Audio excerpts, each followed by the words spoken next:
It's going to be really weird starting with the fact that Matthew Perry died. Matthew Perry, I feel like it's more respectable if we call him by his real name, and that's Chandler Bing.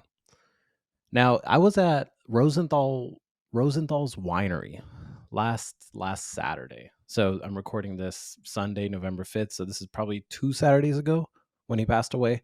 I was at Rosenthal's winery in Malibu. For any LA natives or locals or people that are visiting, this is a winery out in Malibu, but it's not really a winery. It's kind of like a beer garden-esque. And we had a lot of friends coming to town. So we were out there hanging out, and then just like you find out about anyone else dying, you get some text messages. Everyone's phone kind of starts blowing up a little bit because everyone just kind of shares the news really fast, right? Someone either finds out from Twitter, another friend, and then it just spreads like wildfire. We find out right there and then, and it it's a weird feeling, right? Where it's just like, oh shit, you're in initial shock because you're just like, there's no way this guy died, and he was only 54. Only 54. And we from recent interviews, we knew that he was kind of off of drugs, living clean, living a better life, quote unquote. So then it's kind of strange to hear. Like if the dude was 90, like when the queen died, right? I was like, oh, I didn't even know she was still alive. In this case, it's like, damn, a fool died at 54. And then even the crazier part was that we started hearing the helicopters above us because his house is not too far from Malibu. He was found dead in his hot tub. Yeah, okay. I'm not gonna go into the details too much because a lot of you have probably already heard and already read up on it. I thought it was really weird that it was like, oh shit, he was just found in his hot tub dead, no drugs in his system, nothing else there. I guess it was something to do with a cardiac arrest or something related. I'm not a doctor. Don't listen to my diagnosis. Now, I was a big Friends fan, massive. And I know a lot of people are like, oh, like that show's overrated. It's really not that funny. It's just a bunch of white people laughing, blah, blah, blah. You haters gotta stop. Stop talking shit about that show. Stop talking like How I Met Your Mother is better than that show or The Office is better than that show. No matter how great How I Met Your Mother, or sorry, fuck How I Met Your Mother. No matter how great The Office might be, Friends is still better. Friends is so good. I used to walk into a locker room, my teammates, and they would be watching SpongeBob. Luckily, I was older than them and I was captain. I wasn't the best player, but I was still captain. And I would literally change that TV channel to be on Friends. And people would be like, what the fuck is this? What the fuck is this white shit? But that's how much I liked Friends. I would literally go into that locker room and turn that on. I had confidence there. I never shot the ball. I didn't play, I played much, but I didn't really shoot much because I didn't have that kind of confidence. But when it came to turning Friends on in the locker room, that's where I had the confidence. And once again, right? Like everyone on that show, everyone on that show is so iconic that when you see them in other roles, you can't help but think about their OG role in Friends, right? When you see the most popular of them all, probably Jennifer Aniston, when you see her in anything else, it's like your mind reverts back to Rachel Green. Monica, oh my God, Courtney Cox has been in so many things since Friends. Nothing's really taken off. Nothing's really done that great because of how iconic that show is. Joey, who else? Ross, Phoebe. They've done small roles. Not even small roles. They've done big roles. They've even done sitcoms that might still be on air. But you don't care because that show was that iconic. Now, even though he was known best for his role on Friends as Chandler Bing, he did a handful of movies after that. Most notably, the one that I know that I thought was relatively funny was 17 Again with what's his name? The swole dude from High School Musical. He went on to Baywatch. Zac Efron. A decently popular movie. But after that, no one really talks about that movie. No one heard that, oh, how do you explain who Matthew Perry is? Oh, he's that guy that was in 17 Again. What the fuck is that movie? I think I'm cursing too much in the first couple of minutes of this show, so let me pull back on that. I apologize for the listeners. But all of this just to say, like, that fool was pretty iconic. Also, I'm not wearing all black because of his death. This is just a coincidence. Don't dig into that too much. Where I wanted to go with this actually was a broader concept, which is being jaded to death. And I don't know when it started for me. I don't know whether it's just older age, even though I'm 29. But when you hear about death nowadays, whether it's the Queen, Matthew Perry, any other celebrity, even people in your family, maybe not direct family, but extended family, it almost has lost its impact. And I might be, going out on a ledge here and pretty much just calling myself a psychopath, but I don't know what it's been. Like I said, we were at that winery and we heard about the death, and within 2 seconds, we were taking a selfie. And I was like, oh, is this to like commemorate, like, oh, we were all together at this moment for when we heard about this person die? But in reality, it was just a smiling selfie, just like a hey, we're having a good time kind of thing. And we just heard about this dude that we all watched growing up. Well, most of us watched growing up die. And I brought this up when we took the picture because it was just like, wow, like, is this a normal thing to do where you just hear about someone's death and then you take a selfie? And my friends, kind of shed a good light on it. I think I've mentioned them before, Neha and Akash, where they work in the medical field. So they see a lot of death, unfortunately, right? So for them to be jaded to it, I understand. I don't think that's crazy. I think doctors handle death much more differently than the average human being.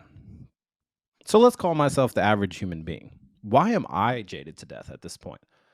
When I would hear about people passing away in college and, years after college, and I never reacted, I always tied it back to seeing a lot of death in my middle school years.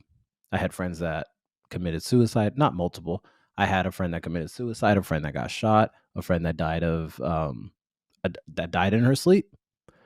Horrific things and absolutely tragic. And talk about being young when you die. That was young. That was impactful. So I always tied me being jaded at, the high school, college, a little bit after that years. So up to maybe 24, tied to that, where I was like, okay, maybe I'm not reacting the same as other people because I have been exposed to death already to a certain frequency. Probably not a healthy thing, probably things that people go to therapy for. But now it's like death doesn't happen around me that frequently. I haven't had, let me knock on wood before people start dropping dead. I haven't had a lot of death around me personally, but I am still jaded to when I find out about people passing. And I was one, and this might be like a Hail Mary here, right? This might be a long shot that I'm just absolutely way off here. But I wanted to tie it back to how much we see death in the news, in mainstream media, in social media, which is mainstream media, and how we just see it every day, right? Like in 2020, we were literally locked in our houses.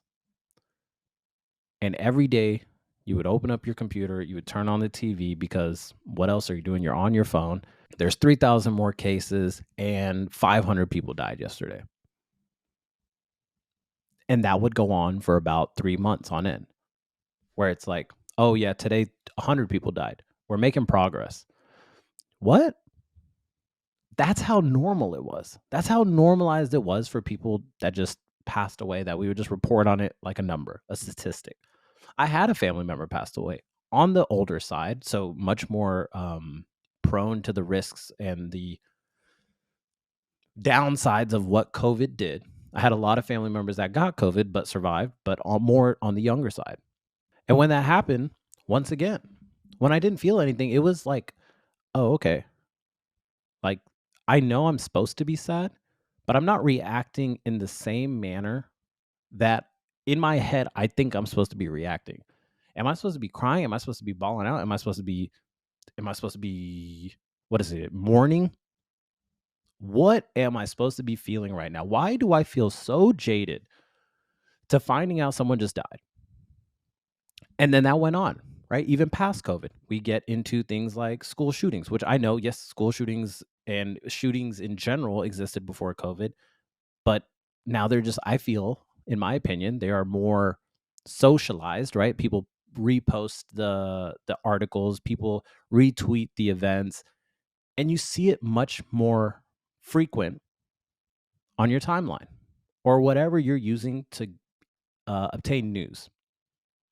And it's a crazy concept where you have seen so much death on your timeline, right? Like growing up, I remember I would see the news and it would be like, yeah, this person died in a drive-by. This person got their house got robbed and they died.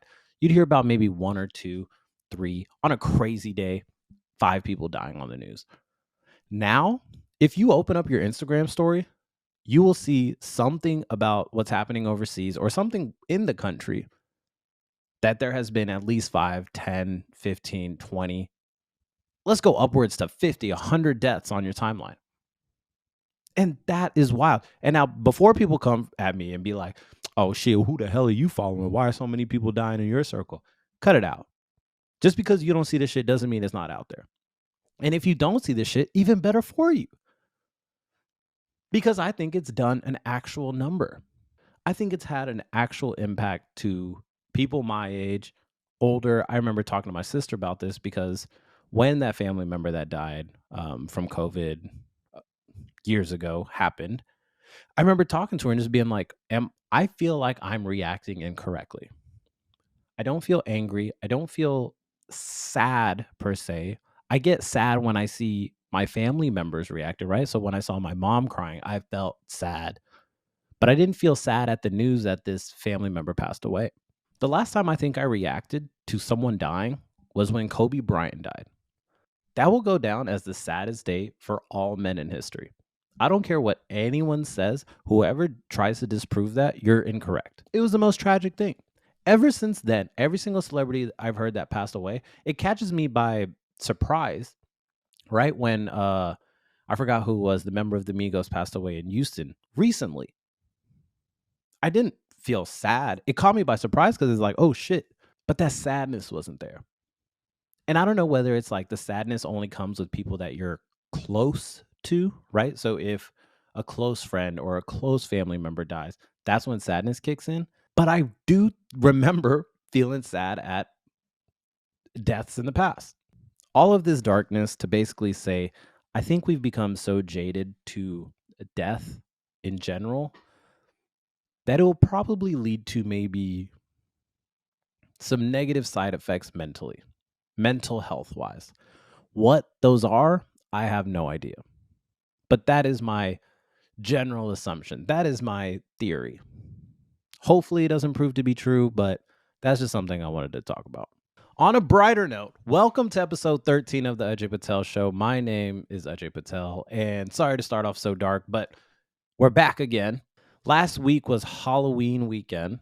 We didn't really go out. We had, like I just mentioned, we had some friends that came over, and we honestly just hung out at home.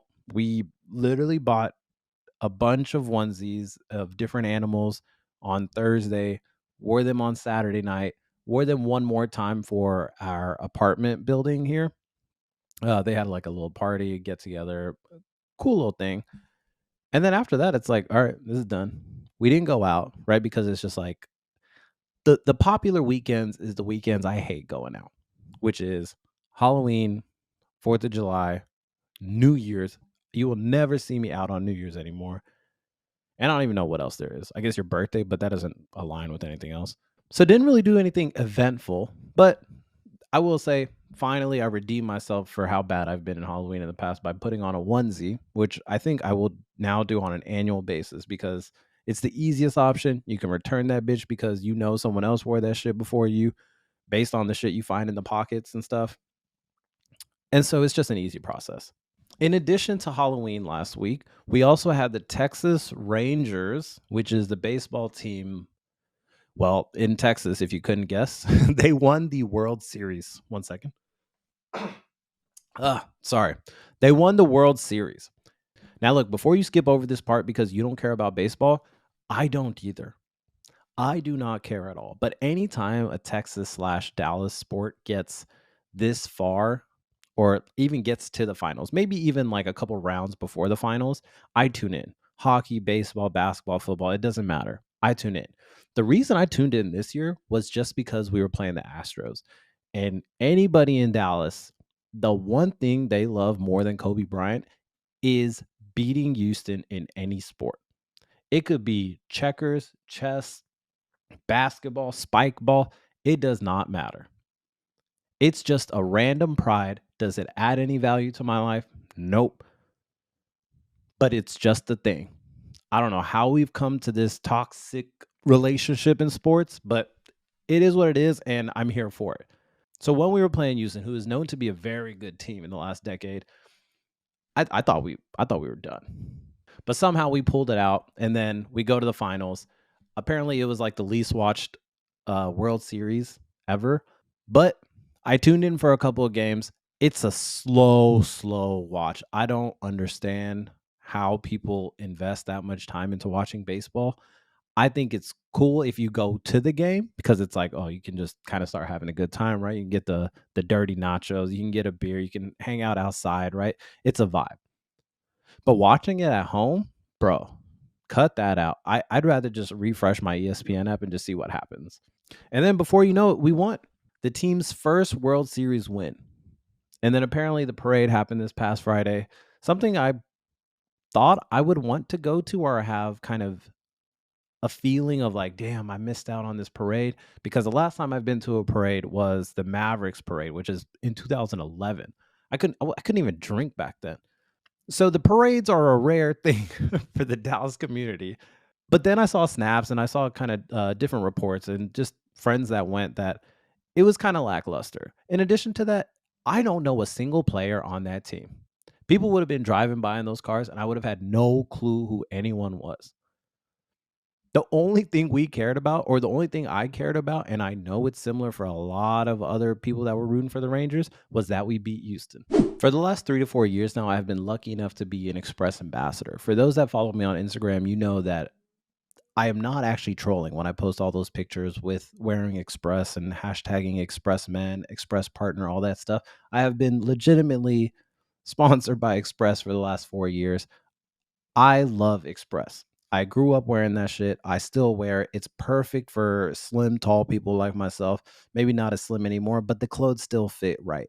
A lot of people hate it for the big lines on the polos and stuff like that, but ignore them. That shit is gone now. This shit is sleek, cool, affordable, and most importantly, a lot of you just need to get some bigger shirts. I've been seeing those mediums squeeze the living breath out of y'all. Time to upgrade to a large, and if you're a large, upgrade that shit to an XL. Stop wearing those baby ass shirts. So right now on the site there is a promo for 30 to 50% off. Go there now, get those bigger shirts. In addition to that, you can help me out by going to my commissionable link. I will add it in the show notes. Express.com, Express Men, get you right. Also, another thing I'm not sponsored by, but I have become a huge fan of, and I just made it's one of those like adult purchases. Like when you buy a new cast iron pan or you buy a new rug for the house. You know, one of those weird purchases where it's like, ooh, I get to play with this. Maybe not a rug so much, but the cast iron pan. And so, damn, can I even squeeze it into this frame? Let me get it real quick. I bought this lovely, I don't even know if I can even fit it into the frame. Bought this lovely checked bag, checked medium. I've been lucky enough to be gifted 2 away suitcases in the past, one being a bag from my friend, one being a carry-on suitcase from my mom. So this one was my first away purchase. A huge fan of the brand. It's just one of those suitcases that lasts forever. All right, into our main headline this week is WeWork files for bankruptcy. If you don't know what WeWork is they're basically like a shared office space. Got really popular over probably 2017 onwards of 2020. 2020 probably being the downfall with COVID and whatnot. But there's a pretty cool TV show on Hulu starring Jared Leto and my favorite Anne Hathaway. It does, obviously it's a dramatization of what actually happened, but WeWork was pretty much known for getting big leasing spaces in very popular buildings in very popular areas where they would get these popular leases. People of all ages would go here, and it was a shared workspace, right? I would pay $20 and I would get to enter the space, free coffee. There's a kitchen. I could store my lunch if I wanted to. I could make food if I wanted to, right? There's a microwave. There's like a little cafe that I can buy chocolate bars, energy drinks, all of that stuff, right? So they simulate almost an office vibe for people that, let's say, people that work from home and want somewhere to actually physically work. It was an amazing thing. I am actually a huge fan of WeWork. My only issue is it's pretty expensive. When I looked into getting the monthly membership after COVID ended and my company said that, okay, we're not bringing back the office at all, it's $300 a month. That's more than an Equinox membership. And like that's the top tier Equinox membership. And all you get is the shared workspace side of things, right? Sure, you, yeah, there's probably some more benefits on top of that, but $300 is way too much.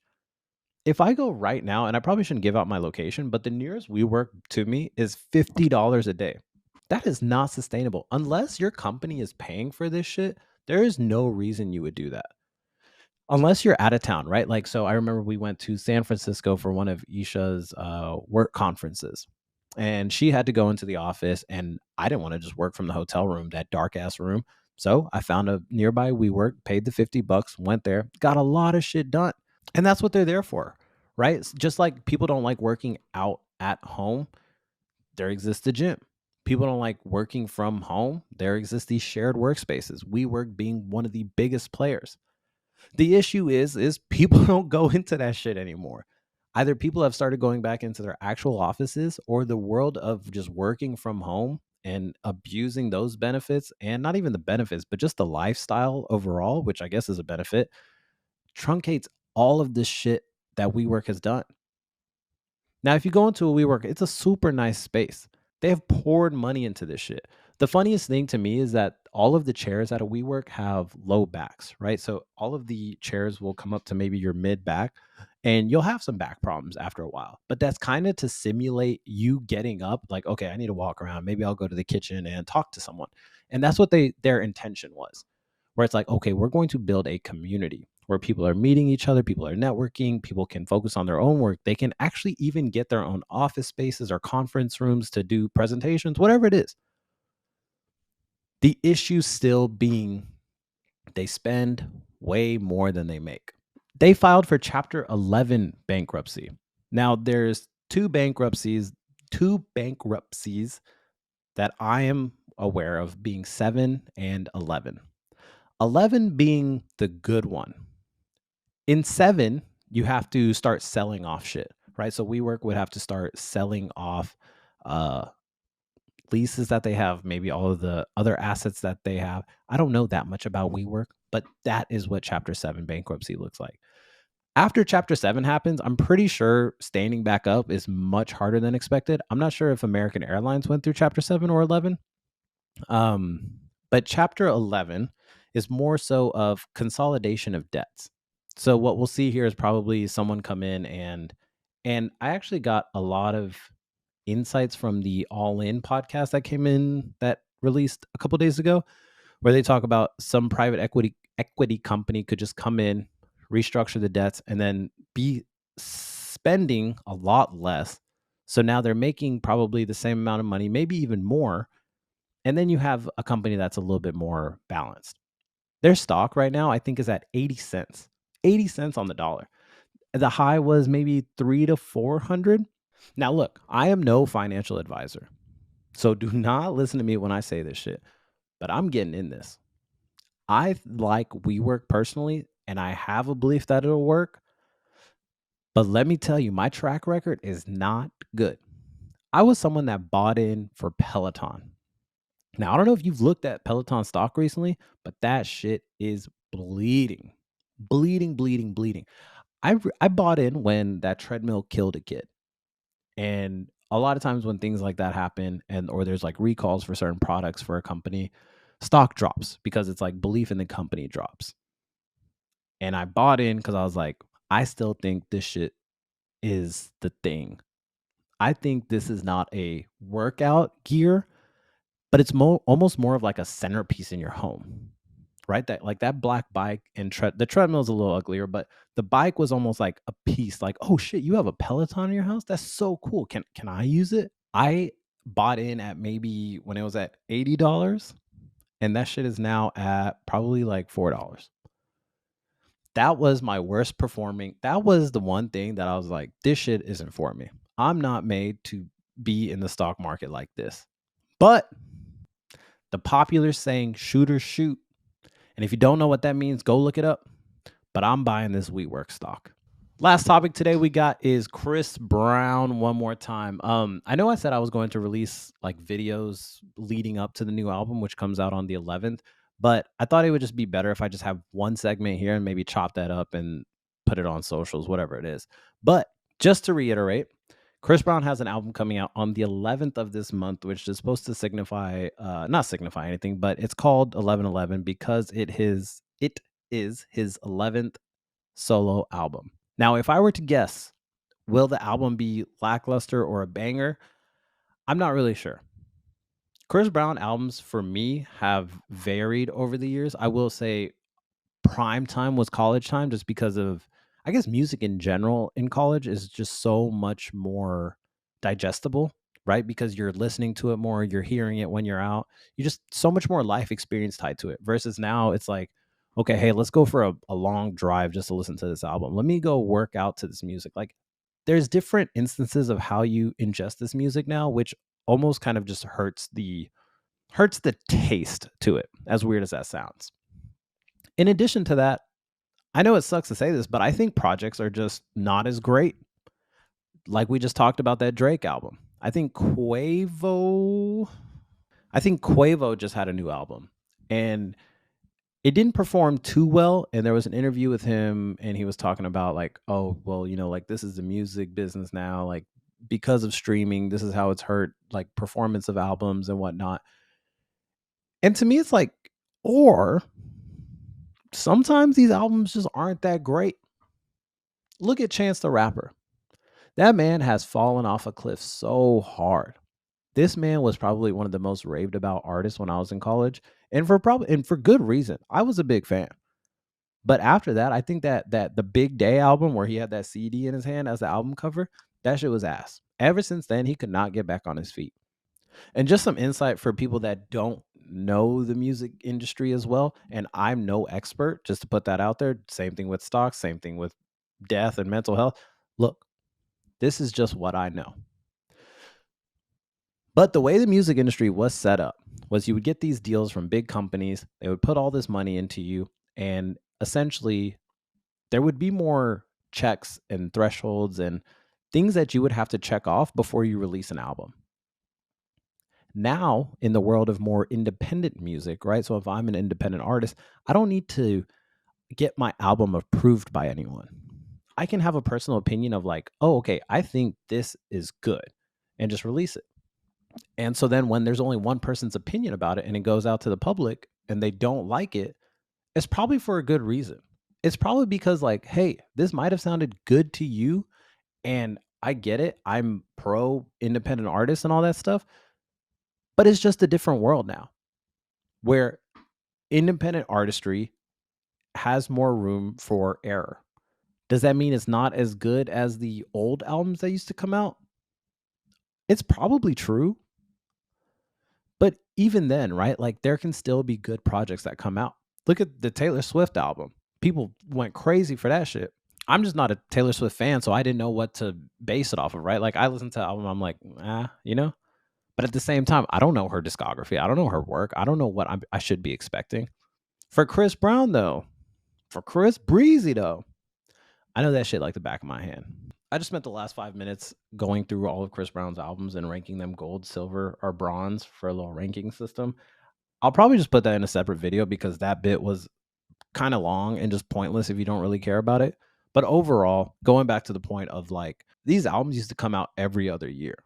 So now in the trend of like they have to come out every year, not have to, but relatively have to if you want to stay relevant. Piggybacking off of the fall of Chance the Rapper, he just didn't last long enough. Pause. And I feel like if you can last a certain duration, even your subpar projects will still be applauded. People will still listen. People will still come back even after a failed project. So like let's say the last Drake album was a failed project, people will still come back to the next one. Beyonce's last album, maybe not the greatest album, but people will still come back because there's that loyal fan base. Quavo, solo Quavo, I'm not too sure about because outside of any tracks that you can name by just Amigos, it's tough to get to 5 for just his solo tracks. Look at the Kanye trend, right? As much as people hate him in the public eye just because of how he says some outlandish shit, I will always be excited for new Kanye news. And I think there's supposed to be an album coming. And am I excited? You are damn right. Chris Brown just happens to be my favorite artist. People have a big issue with that, but it's like, sorry, bro. It just is what it is, man. So even though his last project, which was Breezy, wasn't the greatest and wasn't much of a repeated listen for me, I'm still looking forward to this next album. With that being said, I'm gonna bring this to a close because I gotta start cooking for our Friendsgiving dinner. Friendsgiving just being myself and Isha. We normally do these holiday parties where it's like we want to celebrate and we want to do the whole cooking and hosting thing, but it just becomes a lot of energy when you start inviting multiple people. So tonight we're doing Friendsgiving, even though Thanksgiving is a couple weeks away.